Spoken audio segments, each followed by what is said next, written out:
Esta es la primera prueba. Mm, Toma 1. Bienvenidos a esta presentación de producto, del proyecto final.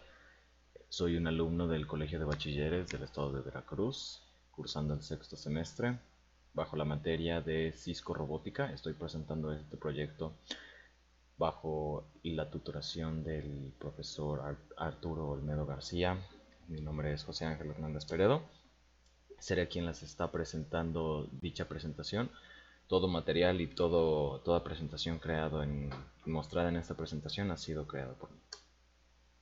Moviéndonos una vez al material, vamos a iniciar con una leve presentación con lo que vamos a introducir. De una vez vamos a introducir el tema. El tema va a ser la evolución del Internet y sus aplicaciones en la telecomunicación en una manera general. No va a haber un tema en específico en el que vamos a estar concentrándonos. Simplemente vamos a ver la estructura general del Internet y cómo ha ido evolucionando. Vamos a mostrarles aquí cómo es que específicamente estructuré esta diapositiva. Sí. Una vez mostrado esto, vamos a transicionar a la siguiente.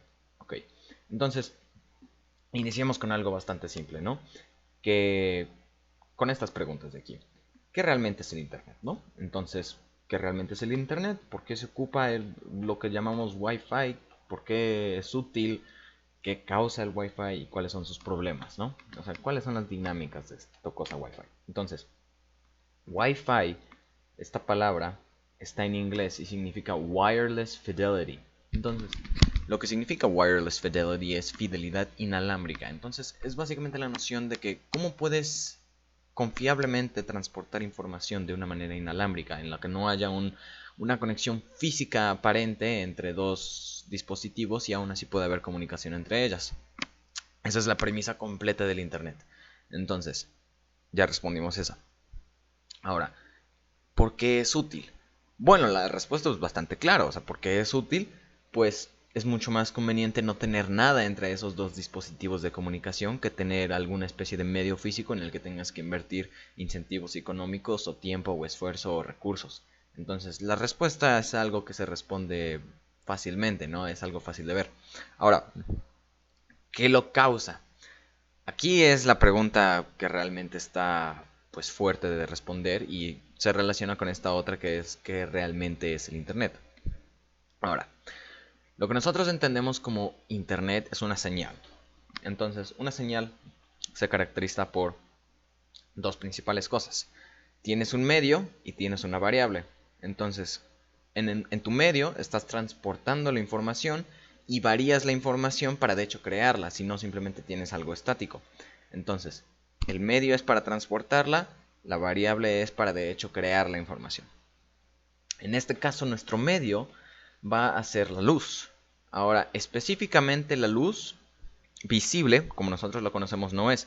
Pero la luz forma parte de un grupo mayor conocido como propagación electromagnética o radiación electromagnética. Ahora, hay una confusión bastante grande que podría llegarse a dar, sino que es, bueno, si se comporta como una especie de campo electromagnético, si tiene estos eventos y fenómenos electromagnéticos, ¿por qué no lo podemos estudiar bajo los mismos principios? ¿O por qué no se comporta como un campo magnético, un electroimán común, como estamos mostrando aquí en esta pregunta de acá? Y la respuesta principal está en estas dos palabras, es el hecho de que es un campo electromagnético dinámico. Entonces, usualmente cuando tú piensas en un imán, tú tienes el imán y está ahí, está parado, y el hecho de que no esté interaccionando con nada, en un vacío obviamente, lo vuelve algo neutro. Entonces, esas líneas imaginarias que tienen, esas cargas ya se están volviendo neutras, se están cancelando, entonces no hay ningún patrón dinámico, no hay nada con lo que pueda interaccionar. Entonces, podrías analizarlo matemáticamente como que su carga electromagnética es cero en ese momento. La diferencia con el campo electromagnético dinámico es que este se propaga y eso es lo que nos permite tener un medio. Entonces, como lo describimos antes. Entonces, la manera en la que esto funciona es que vamos a detallarnos más adelante en esto, pero de una manera muy rápida es que Los fotones son básicamente campos electromagnéticos, campos eléctricos y campos magnéticos en ambas dimensiones, interaccionando comúnmente, oscilando entre sí y nulificándose mínimamente para que puedan propagarse indefinidamente por el espacio, hasta que algún objeto que pueda interaccionar con ellos los detenga. La velocidad de esta partícula es la velocidad de la luz, y hasta donde conocemos es el límite de la velocidad del universo. Pero total, el Wi-Fi, resumiendo, el Wi-Fi entra en el espectro electromagnético que es conducido por fotones. Ahora, no vamos a entrar en la física de los fotones, al menos no completamente, pero básicamente lo único que tienes que saber es que entra en la frecuencia de las ondas de radio. Ahora, estas son frecuencias, ahorita vamos a describir bien qué es lo que es una frecuencia, pero son frecuencias bastante bajas, y esto de hecho va a ser un punto importante para algo que vamos a discutir a futuro. Cambiando de dispositiva. Ok, entonces vamos a discutir los fundamentos del Internet. Ahora, a medida que ha ido progresando el Internet, y esto es algo que vamos a detallar bastante en esta presentación, se ha ido con una clasificación de generaciones. Entonces, lo que se inició primeramente el Internet fue simplemente señales de radio. Entonces, esa podrías analizarlo como la manera más primitiva del Internet, la radio. Ahora, la manera en la que la radio funcionaba es que tenías antenas, y estas funcionaban de una manera, de una bifuncionalidad, en donde podían transmitir o recibir información. Ahora, las dos maneras principales en las que una radio emite su información, nuevamente recordemos, necesitamos un medio, y el medio ya lo establecimos, va a ser la propagación electromagnética. Ahora, ¿qué vamos a hacer que varíe? Entonces, ¿qué puede variar dentro de la luz? Ahora, pueden variar varias cosas si lo analizamos desde el punto de vista de una onda. Una onda tiene varias propiedades, entre ellas las dos principales, o más bien las dos más manipulables por el ser humano, son la amplitud de la onda y la frecuencia de la onda. O sea, qué tan larga es la onda y qué tan ancha es la onda, para ponerlo en términos más simples. Entonces, la manera en la que una antena funciona, recordemos que es un campo electromagnético que se está propagando. Entonces, va a interaccionar con cualquier objeto que produzca o que pueda recibir un campo electromagnético. Ahora, los metales son muy buenos conductores, y por el principio del electromagnetismo, una corriente eléctrica generará un campo magnético. Entonces, científicos en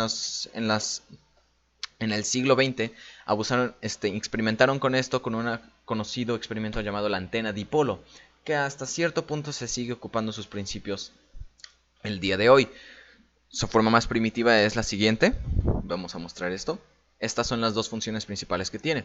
Entonces, tiene la transmisión y tiene lo que es la recepción. Ahora, cuando está transmitiendo, lo que genera es una carga eléctrica a través de estos. Entonces, hay una diferencia de potencial. Los electrones están viajando hacia el otro extremo de la antena, lo cual significa que ahora tenemos una diferencia de potencial, y por lo tanto una corriente, y por lo tanto un voltaje, y por lo tanto un campo electromagnético. Ahora, la manera en la que podemos generar no simplemente un campo electromagnético, y de hecho hacer que se propague, es por una muy específica propiedad de la antena. La manera en la que tú puedes estructurar esta antena es poniéndole una longitud específica a la antena, para que ésta resone con las frecuencias que les vas a querer enviar a tus medios. ¿Okay? Entonces, para ponerlo más claro, digamos que tú vas a tener una frecuencia de 60, ¿okay? 60 unidades. Entonces, la longitud, hay una ley, ahorita lo vamos a describir más temprano, más adelante, pero hay una ley que describe que la longitud de tu antena va a ser la mitad de la frecuencia de tu señal. Entonces, si tú vas a tener una frecuencia de 60 unidades, tu longitud va a tener que ser de 30 unidades respectiva a la unidad que ocupaste. Entonces, al tener una distancia específica entre ambos puntos, vas a generar una frecuencia específica. Y esto es de hecho lo que ocupaban para generar frecuencias. Ahora, ok, eso está bien, pero eso solamente me va a generar una sola variable. La variable no va a cambiar, no puedo estar cambiando la distancia entre ambas. y cómo de hecho vas a generar que se propague. O sea, eso simplemente va a generar un campo electromagnético. Ahora, la manera en la que esto lo hacían es que variaban el voltaje. Entonces, al variar el voltaje, estás cambiando la potencia general de los electrones y por lo tanto estás cambiando su amplitud. Esta fue la primera implementación de las radio y de hecho por eso se ocupó primordialmente la AM. Aunque después se inventaron tecnologías en las que FM se empezó a ocupar más. AM es lo que significa en inglés, es Amplitude Modulation, que es la modulación de la amplitud. Entonces, como se puede observar, es simplemente tomar la variable como la amplitud de la onda. Al variar los voltajes, estás variando la potencia electromagnética de la antena y por lo tanto estás aumentando su capacidad y la energía total que está esparciendo. Eso a su vez va a causar que su amplitud, la amplitud de la onda electromagnética aumente.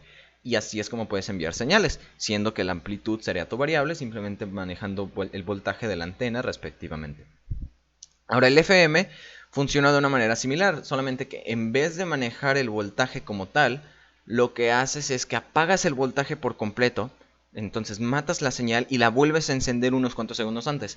No disminuyes el voltaje para conseguir un aumento en poder, sino que lo cortas inmediatamente y lo vuelves a subir. Esto va a generar una frecuencia diferente en la onda y así es como se genera la señal FM. Moviéndonos a la siguiente diapositiva. Ok, ahora ya entramos en el tema principal de esta presentación, que va a ser las generaciones del Internet. Ahora, el Internet se divide en 5 principales generaciones, al menos a como las llevamos ahorita.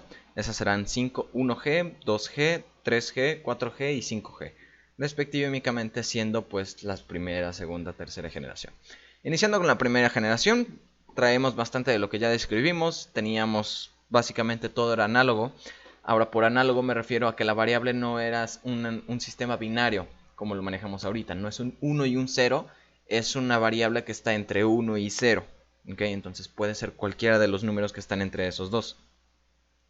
Entonces, esto generaba algunos problemas para el futuro, pero eso significaba que todos los sistemas eran análogos y todas las señales eran análogos. Entonces, todo era análogo y eso generaba algunos problemas, principalmente con la recepción, puesto que señales análogas no pueden ser interpretadas tan específicamente y tan precisamente, y requerían más manejo especial, sino moviendo las antenas y eso para conseguir la señal correcta.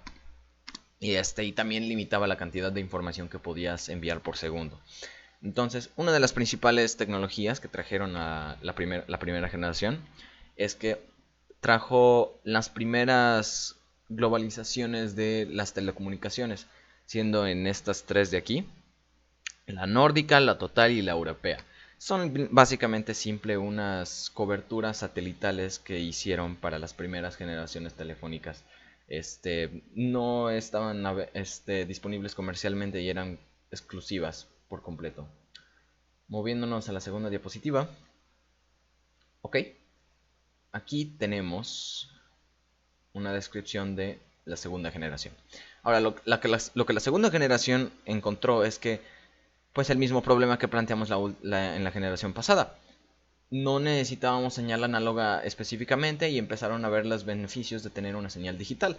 Aparte de que hasta este momento todo el internet lo que hacía era que la comunicación entre dispositivos electrónicos era digital.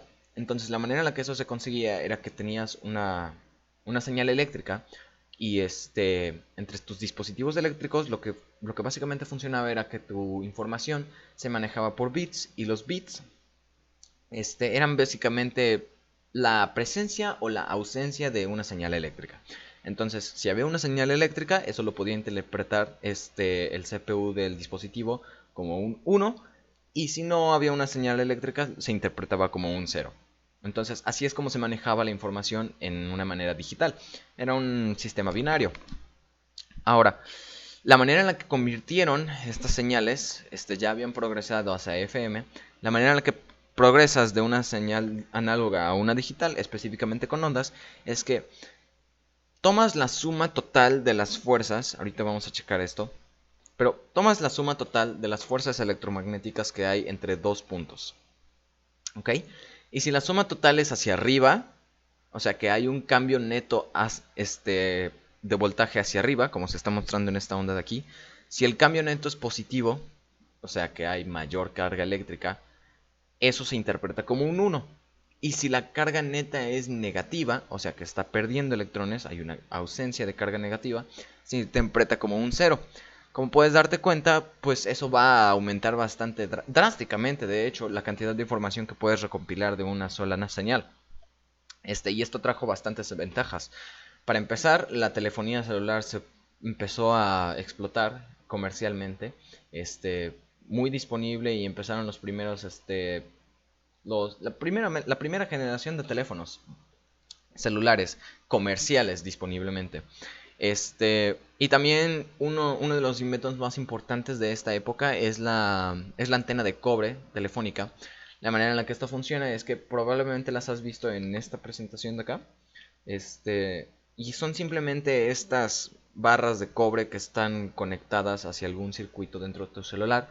Pero la manera en la que funcionan es que tienen dos pertrusiones que están hechas completamente de metal y están específicamente cortadas para tener la longitud la longitud de antena, para tener disponibles dos señales telefónicas. Fue un descubrimiento, más bien un invento realmente innovador a su tiempo, y hasta el año presente se sigue ocupando en nuestros teléfonos más modernos. Aquí está el diagrama que dibujé para describirlo. Es una simple antena estilo F que se conecta a un chip, y hacia acá viene la señal. Y aquí es donde se reciben las dos principales antenas, con estas dos siendo las longitudes especiales. Recordemos que la longitud de la onda, de la longitud de la antena va a ser igual a la frecuencia de la onda sobre 2. Entonces estos cortes tenían que ser muy precisos. Las tecnologías principales que aportó eran aún más grupos específicos. Ahora, aquí viene la cosa curiosa. Hay algunos historiadores que les gusta dividir aún más las generaciones en 2G, 2.5G y 2.75G. Estas son por tecnologías que se introducieron que no fueron tan impactantes como para justificar un cambio completo de generación, como lo fue el cambio de una señal análoga a digital, que eso fue lo que definió la segunda generación, pero que sin embargo aún así refieren, algunos consideran que deberían de tener alguna especie de palabra que los describa y que pueda describir bien este intercambio. Ahora, en el caso del 2.5G, fue la introducción de la comunicación por voz. Ahora, esto parece algo increíble, pero a decir verdad, los primeros teléfonos celulares comerciales móviles, o sea, no los teléfonos fijos, móviles, no tenían la capacidad de hacer una llamada telefónica, simplemente podías enviar mensajes. La comunicación por voz se dio principalmente por el hecho de el desarrollo tecnológico de cambio de análogo a digital, por el hecho de que permitió más información ser procesada en tiempo real, lo cual permitió suficiente para generar audios, o sea, compactar los audios en información digital y enviarlas a través de telefonía. Y esto a su vez generó lo que llaman la 2.75G, que es estas tecnologías de acá. Group Special Module, un grupo especial de módulo. Edge, lo que llaman el grupo especial de módulo modificado para la evolución, y las rates de data. Rates de data simplemente se refiere a qué tan rápido está fluyendo la información. Entonces, ¿hay mucha información o hay poca información? ¿Cuál es la información por segundo o por tiempo? Entonces, a eso se refiere Days de Rata. Y van a ver que es muy importante este tema, sobre todo en la modernidad. Y General Packet Radio Service. No sé si recuerdan que, de hecho, no me acuerdo qué compañía telefónica era, pero básicamente era un teléfono que funcionaba exactamente igual que un walkie-talkie, y era este servicio. Se discontinuó relativamente cerca por el hecho de que la llamada telefónica era mucho mejor alternativa, pero es algo digno de mencionarse. Continuando a la siguiente presentación. Ok, movemos a la tercera generación, y esta generación se trató completamente sobre el aumento de la memoria en la que se podía ocupar. Hay dos principales cosas en las que esta generación cambió. Y se pueden atribuir la mayoría de sus consecuencias a estas dos principales causas. Una es que, como vemos aquí, el data rate subió muchísimo. ¿Ok? Entonces, por data rate nos referimos a memorias por segundo. Y en su caso subió de la primera generación de 56, aproximadamente 56 kilobytes por segundo, a la segunda generación de 170, lo cual permitió audios, y después a 384 kilobytes por segundo. Más del 200% desde desde su fase inicial. Entonces, este simplemente permitió la mejor descarga y mejor subida de información. Y la otro factor importante es que los consumidores empezaban a descargar más bytes de los que subían a internet. Es decir, consumían más de lo que regresaban al internet, lo cual quiere decir que descargas de información, el data rate de entrada era mucho más vital para las compañías optimizar eso, dado que los consumidores eran lo que más buscaban. Muchos llaman esto como el inicio de la era de las imágenes, puesto que este data rate era suficiente para compartir imágenes y ciertos videos, muy poquitos, pero a partir de esta generación fue gracias a esta generación y a esta nueva tecnología, que fue gracias el empiezo del desarrollo de una de las plataformas más populares del mundo, yo diría. Y esa es YouTube. Yo diría que es de las principales plataformas en las que se comparten videos. Y se le debe gran parte a la tecnología descubierta en esta generación. Nuevamente aquí tenemos algunos de los principales aportes. Universal Mobile Terrestrial Telecommunication System. Básicamente se empezó a implementar algo que se está intentando ahorita con el internet, y era básicamente tener señal telefónica en cualquier lugar del mundo. LTE es algo que se está ocupando, algo cliché, en las generaciones de ahorita, principalmente hace unos cuantos años, y significa Long Term Evolution. Simplemente quiere decir que están diseñando, cuando alguien está LTE, quiere decir que el producto está siendo diseñado con un pensamiento hacia el futuro. O sea que no se va a volver completamente obsoleto la tecnología de ese dispositivo dentro de unos cuantos años, sino que está diseñado para evolucionar. El término realmente no funcionó muy bien y realmente la tecnología ha sido obsoleta. Las generaciones han progresado bastante a partir de ese momento, desde la primera generación hasta ahorita. High Speed Uplink Packet Access, High Speed Download Packet Access es exactamente lo que provocó el incremento del data rate. Son simplemente programas que aumentaban simplemente la información que se podía subir por segundo. Y por último, la computación en nube. La computación en nube simplemente quiere decir de que ahora había un sistema, una red de servidores. No vamos a entrar en la idea de servidores, pero básicamente ahora había algún lugar en donde tú podías guardar información fuera de un lugar físico que tú tuvieras. Entonces, ahorita ya se nos hace muy, muy común guardar cosas en nube, pero en su momento era una idea revolucionaria. Cambiando la siguiente diapositiva. Ok, llegamos a la era del 4G. Ahora esta era fue... No hubo un enorme cambio tecnológico. Realmente lo único que se empezó a hacer fue optimizar la tecnología. Pero lo que principalmente se conoce por el 4G es por el hecho de que se optimizó tanto que generó posibilidades para muchísimos más programas. Principalmente fue la época en la que empezó el boom de las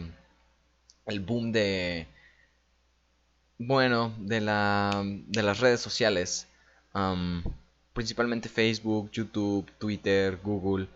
Muchas más gentes tenían más acceso, mejor acceso y mejor disponibilidad para poder estar en estas plataformas mayor tiempo. Como podemos ver, los principales aportes fueron optimizando el data rate, optimizando la cantidad de información que un usuario podía descargar. Y es que esto fue lo que principalmente se invirtieron las compañías, puesto que estaban observando que tenía un buen retorno de inversión. Y simplemente continuaron haciendo lo que funcionaba y de hecho funcionó. Los consumidores eran lo que buscaban, era una mejor conexión a internet y que descargara los datos de su dispositivo o de su plataforma favorita para que pudieran disfrutar de su contenido. Con un mínimo de 1 GB por segundo en usuarios estacionarios y un mínimo de 100 MB por segundo para usuarios móviles. Nuevamente, este es el mínimo, o sea que se alcanzó un mínimo de ese data rate. Entonces los máximos estaban ya dependiendo de tu proveedor y de dónde estabas y de si trabajabas para la NASA. Moviéndonos hacia la siguiente diapositiva. Ahora, entramos en lo que llamamos 5G, la quinta generación, y esta es la generación actual. Ahora, la quinta generación tuvo un poquito de controversia al ser lanzada, principalmente por ciertos grupos, ciertas demográficas, principalmente arriba de los 40-50 años. Luego hablaremos más sobre estas controversias, pero primero hablemos de por qué el 5G generó ese cambio de generación, ¿no? Entonces, hay dos principales técnicas que se ocuparon. Una siendo que la frecuencia se aumentó. Entonces, la frecuencia de radio para Wi-Fi ha sido bastante estándar a través de los años. Se ha mantenido alrededor de la misma cantidad, de la misma frecuencia, de los mismos hertz. Pero en el 5G se decidió cambiar a una nueva frecuencia para poder incluir el siguiente fenómeno que vamos a describir. Pero se aproximó a unos 28 GHz. Y eso simplemente aumentó la frecuencia de la onda que se estaba expandiendo. Ahora, la razón por la cual es esto importante, y de hecho es un tema muy complicado y no voy a poder describirlo en su totalidad, dado que involucra matemáticas que ni siquiera yo comprendo, están muy avanzadas. Pero, básicamente, tratando de dar mi mejor descripción de esto. Cuando tú tienes una onda, tienes lo que se llama un valle, un valle y un pico. Ahora, la transición entre el valle y el pico está representando un cambio de energías, ¿no? Entonces, cuando llega al punto cero, al eje X, en donde tienes tu onda, quiere decir que hay una suma neta de energía negativa, lo cual quiere decir que no hay ninguna interacción entre las partículas, están nulificadas, ¿okay? No hay nada sucediendo virtualmente. Ahora, la tecnología 5G abusa de este fenómeno por el hecho de lo siguiente. Cuando tú tenías una señal Wi-Fi en el pasado y estas señales podían generar lo que llamamos resonancia. Cuando tú estás tratando con ondas, puedes tener ondas que están en la misma frecuencia o en frecuencias que estén resonantes a sí mismas. Esto quiere decir que cuando las ondas interactúan, sus picos y sus valles se contribuyen a sí mismos para generar picos más grandes o valles más bajos, lo cual quiere decir que afecta directamente la onda. Ahora, esto usualmente no sucede por el hecho de que hay tantas ondas en el mundo real interaccionando todo el momento, de que las nulificaciones y la probabilidad de que estas interaccionen de esa manera son virtualmente cero y por eso no sucede muy, muy temprano. Pero en una situación en la que tú estás artificialmente induciendo estas sobre muchas cantidades y sobre muchos dispositivos interactuando, la probabilidad de que sucedan es mucho mayor y esto genera muchas alentaciones y esto generaba que la información se corrompiera y se tuviera que volver a cargar y básicamente generaba que el internet fuera más lento. Lo que esta tecnología promete es que eliminemos esas interacciones, esas resonancias por completo, como lo ponemos en este gráfico aquí, distribuyendo todas las señales en estas frecuencias específicas para que puedan ser nulificadas y prevengan este fenómeno de la resonancia. Y esto genera un problema, ¿ok? Ya combinaste todas estas frecuencias y se están nulificando, pero ahora ¿cómo vas a redistribuir? O sea, tu dispositivo va a estar recibiendo cada una de ellas. Entonces, ¿cómo va a estar tu dispositivo seguro de cuál recibir? Si todas están básicamente sobre los mismos ratios de onda. Y la manera en la que esto se hace es sobre un pedazo de matemática, una pieza de matemática bastante hermosa. Y esta es la pieza de matemática difícil. Son las transformadas de Fourier. Ahora, no soy la persona más calificada para describir las transformadas de Fourier, pero por lo que yo entiendo, las transformadas de Fourier son una manera en la que, si tú tienes, imagina que tienes varias ondas, ¿no? De diferentes amplitudes y diferentes frecuencias, pero todas son perfectas, son ondas perfectas, ¿no? Y ahora combinas, digamos, 5 ondas de diferentes amplitudes o frecuencias, las combinas y todos sus picos y valles en donde se puedan interaccionar por resonancia se combinan. Entonces genera esta onda rara que es muy difícil de observar y que aparenta no tener ningún patrón. La transformada de Fourier es básicamente un método matemático en el que tú podrías revertir ese proceso en el que tú combinaste las ondas, revertirlo, conseguir una onda toda mezclada y expandirla en las ondas que la originaron, que la crearon originalmente. Es una pieza de matemática súper complicada y súper hermosa. Se aplica en varias ramas de la ciencia y, a decir verdad, me estoy emocionado por aprenderla en la universidad. Pero, por el momento estaría mintiendo si diría que la comprendo totalmente. Obviamente las ventajas de la quinta generación del 5G es que pues es mucho más escalable, puesto que puedes tener varias señales en un mismo lugar manejando diferentes cosas y no va a haber ninguna sola interacción dañina entre ellas. Y esto a su vez va a generar muchísima más velocidad. Esa es una de de hecho, de la promesa principal del 5G, que es de hecho que puedas manejar varios dispositivos a su vez, ya sea tu coche, tu casa inteligente, tu refrigerador inteligente, tu lo que sea inteligente, todo puede estar conectado y no va a haber ninguna interferencia entre ellas y va a ser una conexión rápida, veloz y segura. Y esa es la promesa del 5G. Es una tecnología increíble que ya está en desarrollo. Ahora, moviéndonos a la controversia, vamos a detener esto un rato. Ahora, hay un poco de controversia alrededor de la tecnología 5G. Dado que el 5G se tiene que dividir en varias ondas para poder generar mejores escalabilidades de información, esto ha llevado a la instalación de antenas más pequeñas y de muchas más antenas alrededor de muchos más lugares, sobre todo en lugares poblados. Ahora, no tengo ni idea de dónde salió esta tendencia de que el 5G podría generar cualquier efecto dañino, nocivo para la salud. Ahora, hay dos principales conceptos que tienes que entender manejando la radiación electromagnética. Ahora, las dos principales que conciernen este tema son radiación ionizante y radiación no ionizante. ¿Ok? Como su nombre implica, la radiación no ionizante es radiación que no contiene las propiedades para poder ionizar moléculas y átomos. Ionizar quiere decir quitarles átomos o quitar o agregar energía. Entonces, quiere decir que un fotón viene, interacciona con la nube de electrones de un átomo o de alguna molécula y tiene la energía suficiente para modificarla, para generar algún cambio. ¿Ok? Esa es la radiación ionizante, la que tiene de hecho suficiente energía para interaccionar con esa molécula.